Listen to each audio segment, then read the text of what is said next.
Assalamualaikum warahmatullahi wabarakatuh. Perkenalkan, nama saya Oksawelan, NIM 29021500024. Saya dari Prodi Akuntansi. Saya di sini akan menjelaskan tentang metode harga pokok pesanan dari mata kuliah akuntansi biaya dengan dosen pengampunya Ibu Iis Dewi Herawati, SE MAK. Langsung aja, metode harga pokok pesanan atau sering disebut job order costing merupakan suatu sistem akuntansi biaya yang menghimpun atau mengumpulkan biaya menurut pesanan pekerjaan.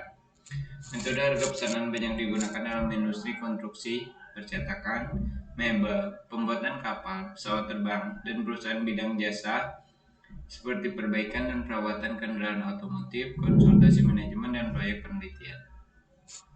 Berdasarkan pesanan atau pekerjaan yang telah disetujui, maka biaya-biaya produksi dikeluarkan oleh setiap pekerjaan, dicatat dan dibebankan ke masing-masing pekerjaan tersebut.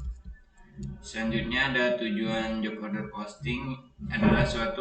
Tujuannya adalah untuk menentukan harga pokok produk dari setiap pesanan, baik harga pokok produk secara keseluruhan tiap pesanan maupun persatuan.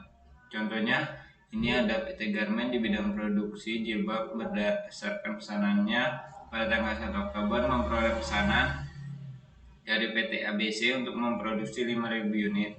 Total biaya produksinya itu 500 juta. Harga pokok per unitnya berapa? Nah, rumus harga pokok per unit itu ialah harga biaya produksi dibagi jumlah permintaan ya teman-teman. Jadi biaya produksi dibagi jumlah permintaan. Nah, biaya produksinya kan 500 juta dibagi jumlah permintaan jilbabnya 5.000. Jadi harga per unit jilbab itu 100.000. Manfaat dari job order costing. Yang pertama, menentukan harga jual yang akan dibebankan ke pemesan. Yang kedua, mempertimbangkan penerimaan dan penolakan pesanan.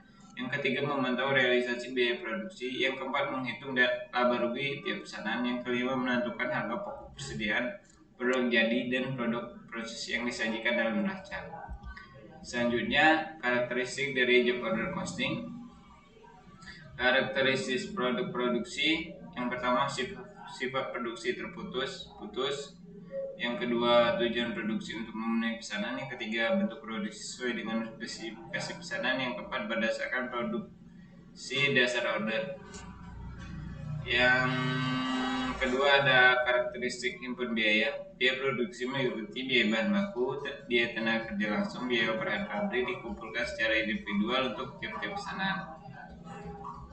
Biaya bahan baku dan biaya tenaga langsung dibebankan secara langsung terhadap pesanan yang bersangkutan. Biaya overhead pabrik dibebankan pada tiap-tiap pesanan atas dasar tarif yang ditentukan di muka. Untuk mengumpulkan biaya bahan baku, biaya tenaga kerja langsung, dan BOP pada tiap-tiap pesanan digunakan kartu harga pokok pesanan. Harga pokok produk persatuan dihitung sebagai berikut: jumlah harga pokok pesanan dibagi jumlah kuantitas produk pesanan. Nah, jadilah harga satuan pokok produk pesanan. Selanjutnya, akuntansi pada job order costing. Seluruh biaya produksi dicatat dalam suatu akun pengendalian, yaitu akun barang dalam proses.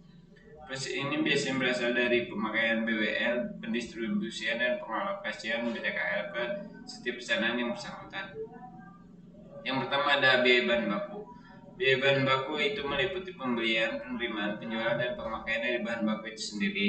Yang kedua ada biaya tenaga kerja, mencatat total gaji dan upah tenaga kerja langsung dan tenaga kerja tidak langsung yang dihimpun dari kartu-kartu waktu atau time card. Yang ketiga ada BOP. BOP itu meliputi pembebanan BOP pada pesanan tidak menggunakan biaya yang sesungguhnya terjadi, tetapi menggunakan tarif biaya overhead pabrik yang ditentukan di muka. Selanjutnya ada contoh kasus dari job order costing ya teman-teman. Langsung aja. Ini contohnya yang ada PT Permata menerima pesanan khusus sebanyak 800 unit dari PT Buana. Bahan bakunya itu dengan harga 750, lebih mahal dari biasanya, yaitu Rp600, karena permintaan produk kualitasnya lebih tinggi dari PT Buana.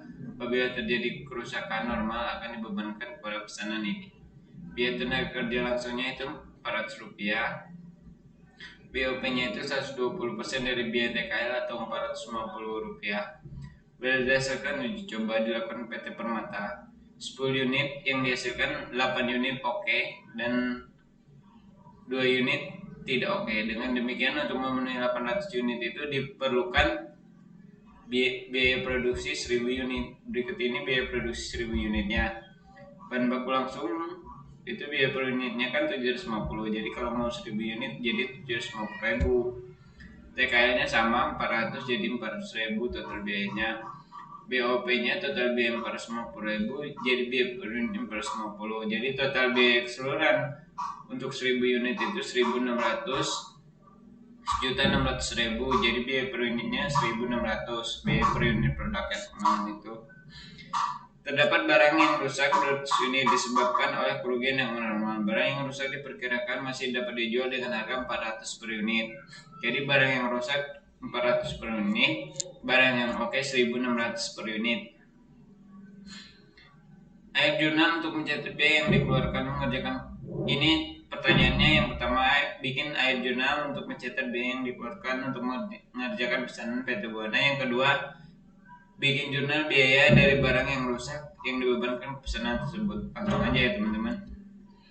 Ini yang pertama, kita cari biaya produksi 1000 unitnya. BBL tetap kalau biaya per unit 750, maka biaya produksinya itu 750.000. TKL itu 400, biaya per unitnya kita biayanya 400.000. BOP 12,5% dari TKL itu 450. Jadi total biayanya 450.000. Jadi total keseluruhan biayanya 1.600 dibagi 1000 jadi 1.600. Untuk mencatat biaya yang dikeluarkan untuk proses pengerjaan, ini jurnalnya. Barang dalam proses di debit, BBL di kredit, TKL di kredit, BOP di kredit. Untuk 200 unit tidak memenuhi syarat pesanan dapat dijual dengan harga 400 per unit. Jadi barang rusak 800.000 di debit, BDB 80.000 di kredit. Langsung aja. Maka beban pokok penjualan diperoleh dengan 800 unit dikurang 200 unit. Dengan jurnalnya, beban pokok penjualan 1.520, BDP 1.520. Ini dari 800 unit dikurang 200 unit ya teman-teman. Dengan demikian biaya per unitnya 1.900 lebih tinggi 300 dibanding harga per unit sebelumnya yaitu 1.600. Maka pembebanan kerugian dari unit rusak adalah 200 unit dikali 1.600 dibagi jumlah unit sama dengan 320.000, atau jumlah unit ini ya teman-teman akan dibagi. Yaitu total biaya barang rusak 350.000, nilai penjualan barang rusak 80.000, beban BOP 240.000. Ini jurnalnya. Barang rusak 80.000, BOP 240, BDB 320.000. Barang rusak dijual pada harga taksiran. Ini barang rusaknya, ini jurnalnya ya. Kasnya 82.50, barangnya 80.000, BOP-nya 2.050, sehingga diperoleh jurnal untuk mencatat harga pokok barang yang selesai dan tidak rusak adalah kas 1.520.000, BDB 1.520.000. Terima kasih, itulah penjelasan saya tentang harga pokok pesanan. Assalamualaikum warahmatullahi wabarakatuh.